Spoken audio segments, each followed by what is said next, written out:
berjalan dalam kemenangan. Kita buka dalam Mazmur 107. Mazmur 107 ayat 19.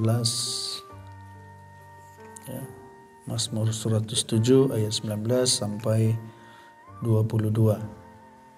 Kita baca sama-sama 1, 2, 3. Maka berseru-serulah mereka kepada Tuhan dalam kesesakan mereka, dan diselamatkannya mereka dari kecemasan mereka. Disampaikannya firman-Nya dan disembuhkannya mereka, diluputkannya mereka dari liang kubur. Biarlah mereka bersyukur kepada Tuhan karena kasih setia-Nya, karena perbuatan-perbuatannya yang ajaib terhadap anak-anak manusia. Biarlah mereka mempersembahkan korban syukur dan menceritakan pekerjaan-pekerjaannya dengan sorak-sorai. Ya. Jadi Tuhan mau supaya kita itu bisa mengucap syukur, ya. Kita itu bisa menceritakan kebaikan Tuhan, kita bisa bersaksi betapa baiknya Tuhan itu. Ya, dan Tuhan punya banyak perbuatan ajaib. Tuhan itu punya kasih setia yang luar biasa yang bisa diberikan kepada kita anak-anaknya. Tuhan bisa menolong kita setiap hari, setiap waktu, setiap masalah yang kita alami. Tetapi kuncinya tadi dikatakan ayat 19 itu, berseru-serulah mereka kepada Tuhan. Kadang Tuhan izinkan kita masuk dalam masalah supaya kita itu berdoa, berseru-seru. Karena dengan berseru, dengan berdoa itu menunjukkan bahwa kita punya iman.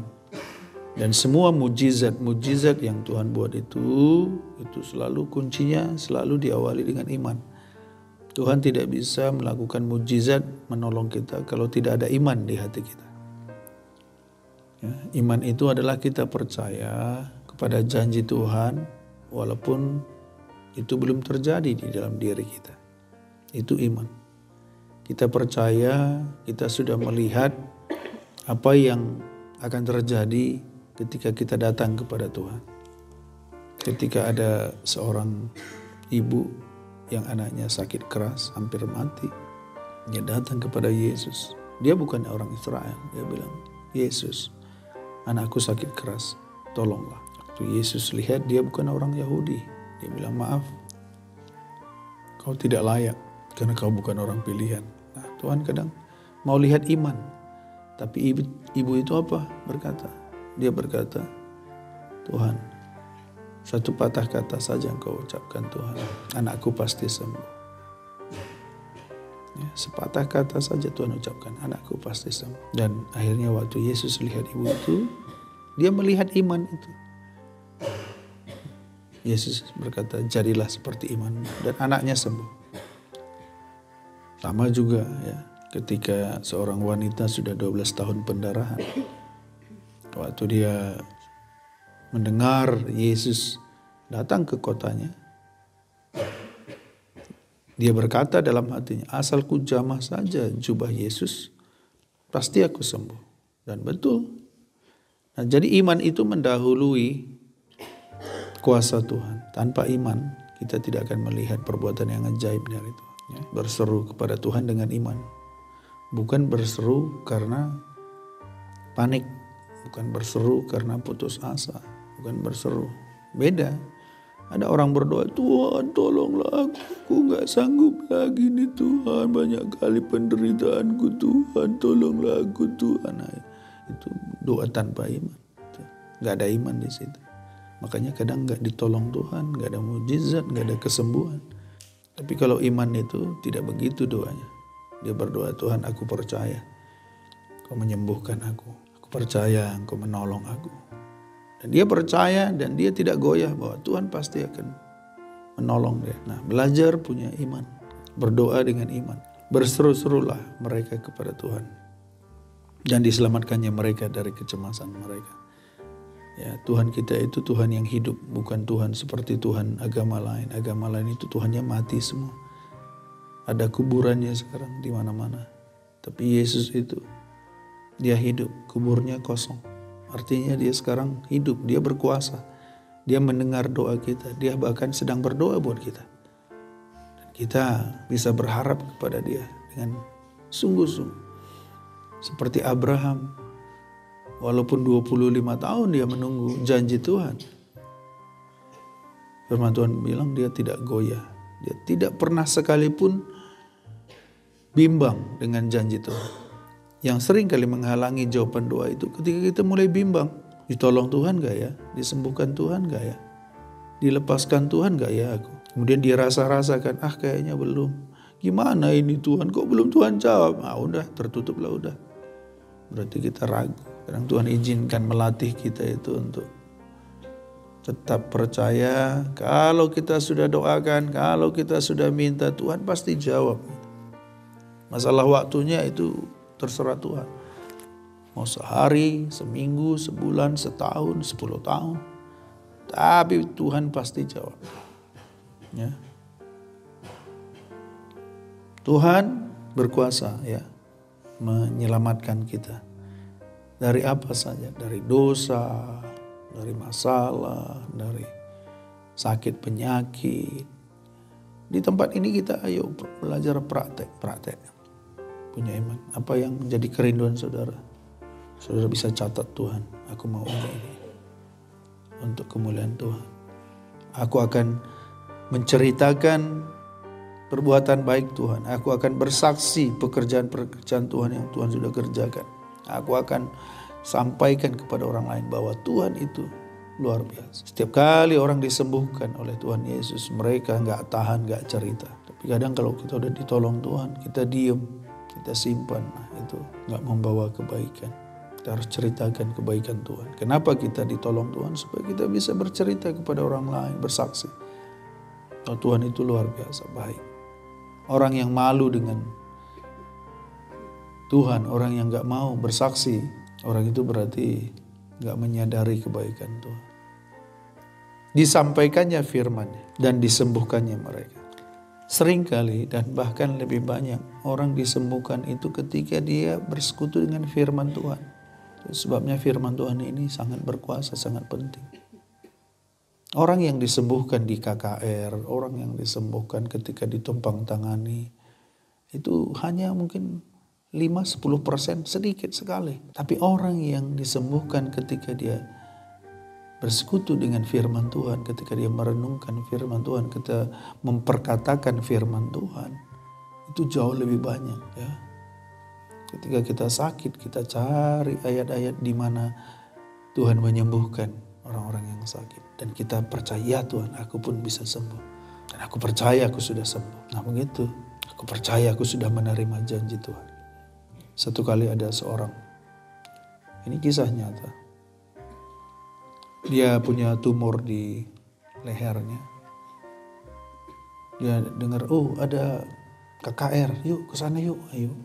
Dengan temannya dia pergi ke KKR. Setelah firman Tuhan disampaikan tentang kesembuhan, tentang keselamatan, terakhir ditanyalah sama penginjil itu, ya, pengkhotbah, siapa yang mau disembuhkan, maju ke depan. Maka yang tadi punya sakit tumor itu dia segera maju ke depan. Dan setelah didoakan, selesai, dia kembali ke sebelah tempat duduknya, dan di sebelahnya ada temannya. Dan temannya tanya, gimana? Kamu didoakan? Sudah sembuh? Dia bilang, haleluya, aku sudah sembuh. Kata. Tapi temannya lihat ke lehernya masih ada. Belum loh, kamu belum sembuh itu. Kata. Dia bilang, tidak, aku percaya aku sudah sembuh. Hari kedua, ya KKR hari kedua, dia datang lagi sama temannya. Waktu temannya lihat masih ada di situ tumornya. Dan waktu pengkhotbah itu berdoa, siapa lagi yang mau didoakan menerima kesembuhan? Temannya bilang, maju lagi kau ke depan. Itu tumormu masih ada. Siapa tahu hari ini kau akan disembuhkan. Apa katanya orang yang sakit itu? Enggak, aku kemarin sudah didoakan. Ngapain lagi aku ke depan? Aku percaya aku sudah sembuh. Temannya bilang, kau ini gila. Ayo maju ke depan supaya sembuh. Enggak, aku sudah kemarin didoakan. Aku percaya sudah sembuh. Kau ini. Hari ketiga mereka datang. Waktu di jalan kawannya sudah lihat. Dia lihat lehernya. Sudah enggak ada lagi tumor. Kapan kau disembuhkan? Tadi malam?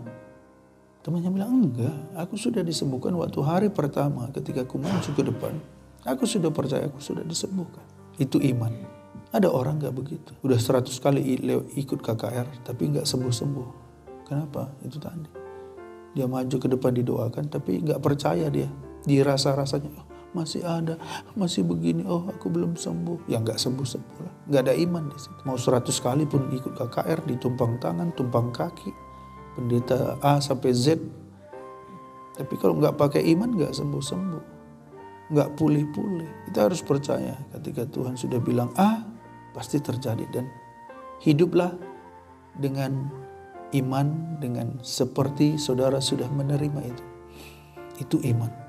Makanya ini rahasia yang sangat penting. Banyak orang Kristen, banyak orang percaya tapi kok nggak mengalami mujizat dalam hidupnya. Saya mau beritahu, saya belajar dari firman Tuhan.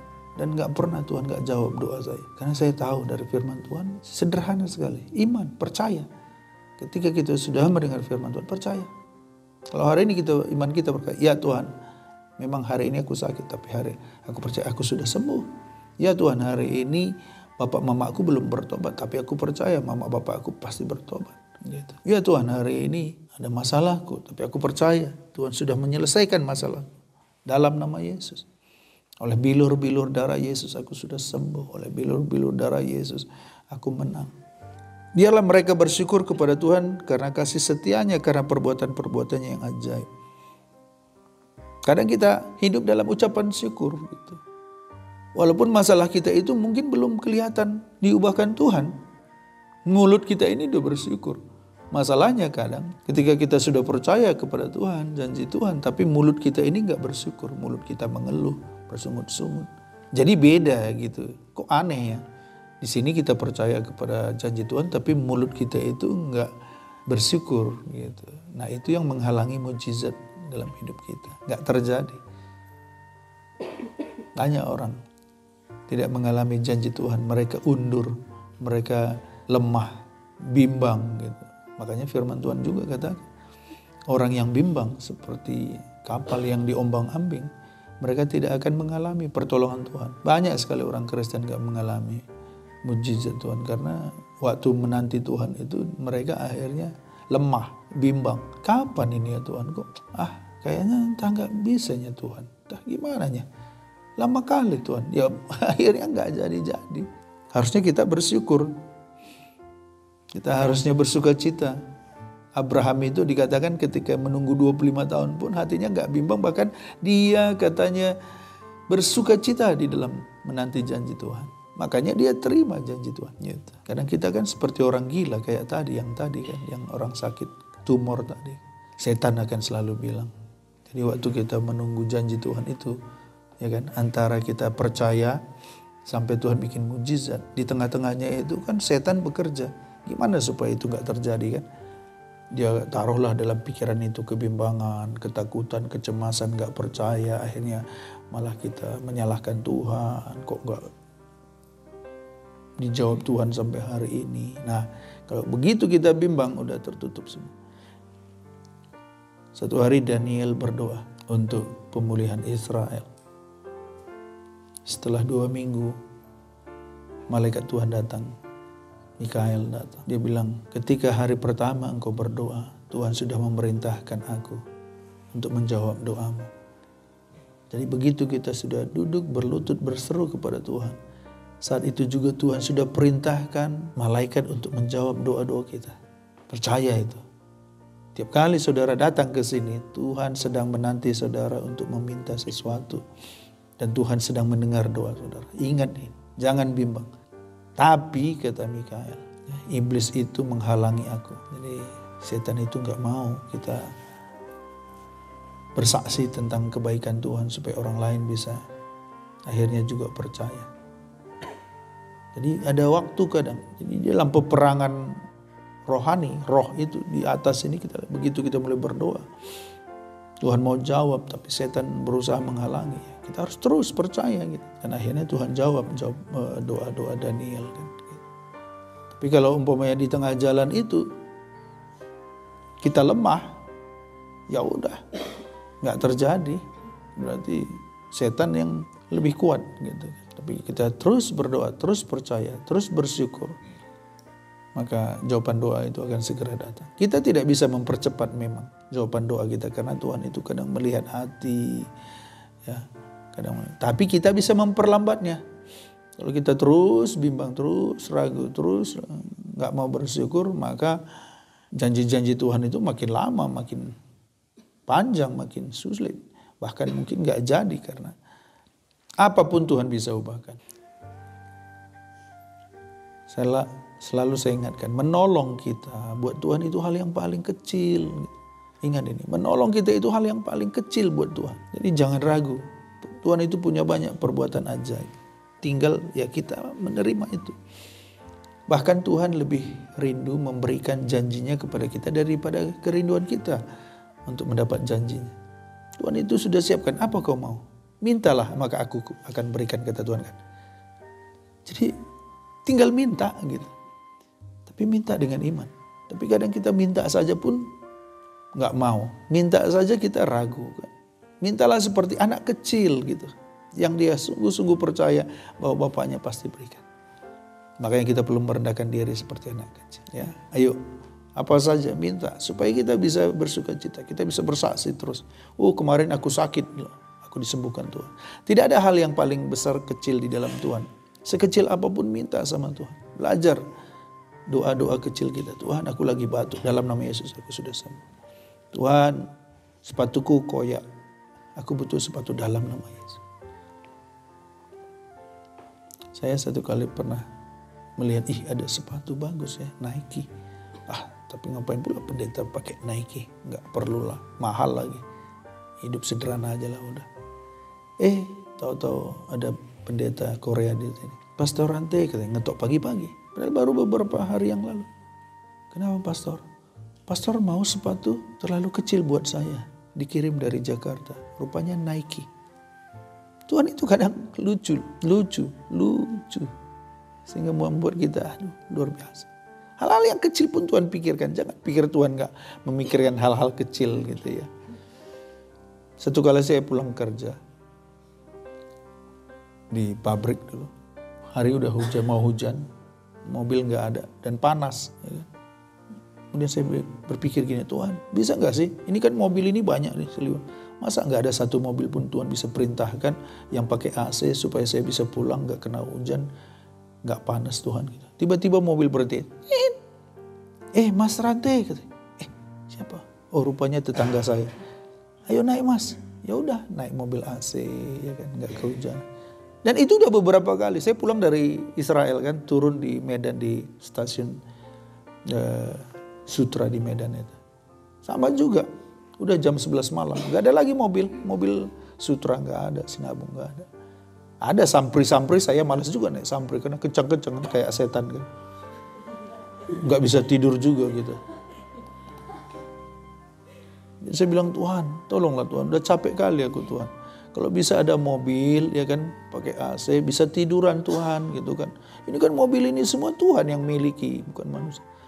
Tiba-tiba mobil lewat, Innova baru. Kapan jahe Pak? Katanya. Hah?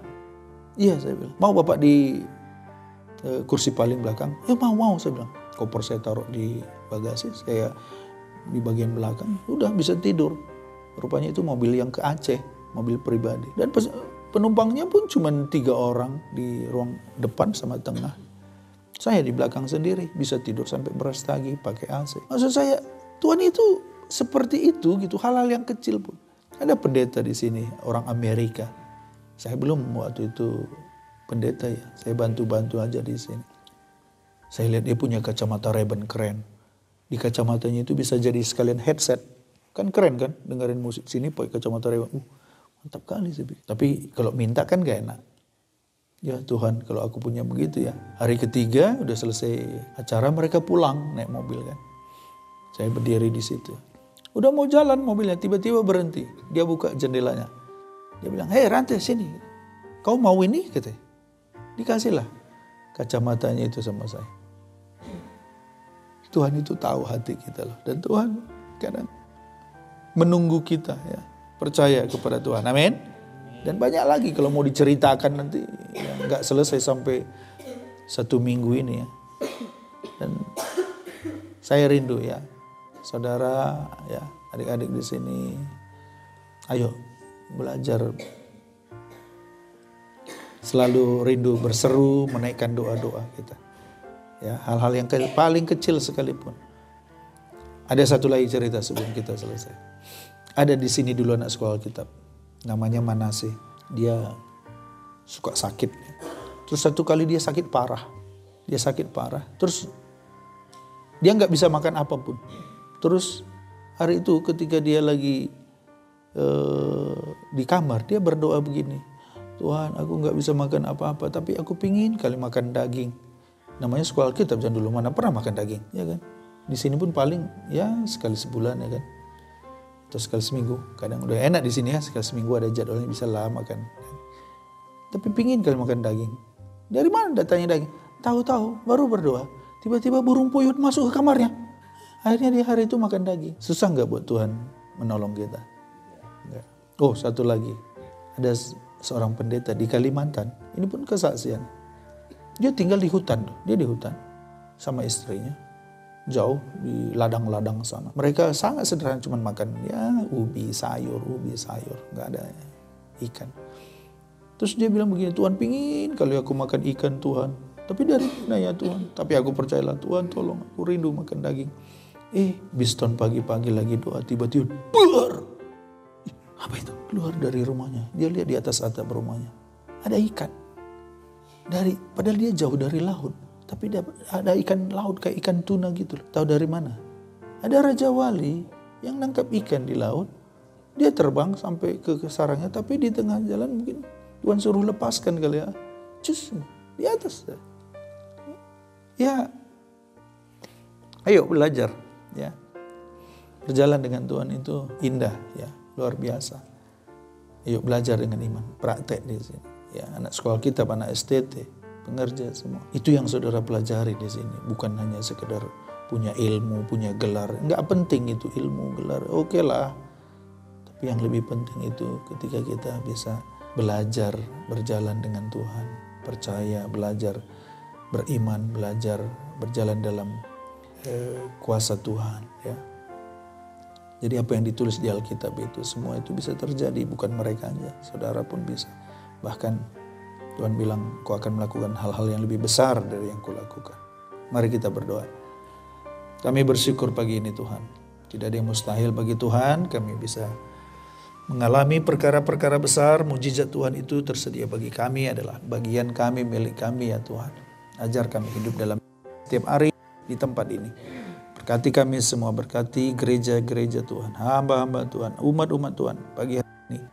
Mereka juga berjalan dalam kuasa Tuhan yang Tuhan sudah berikan bagi kami. Kami bersyukur dalam nama Tuhan Yesus. Haleluya. Amin. Selamat pagi. Tuhan berkati.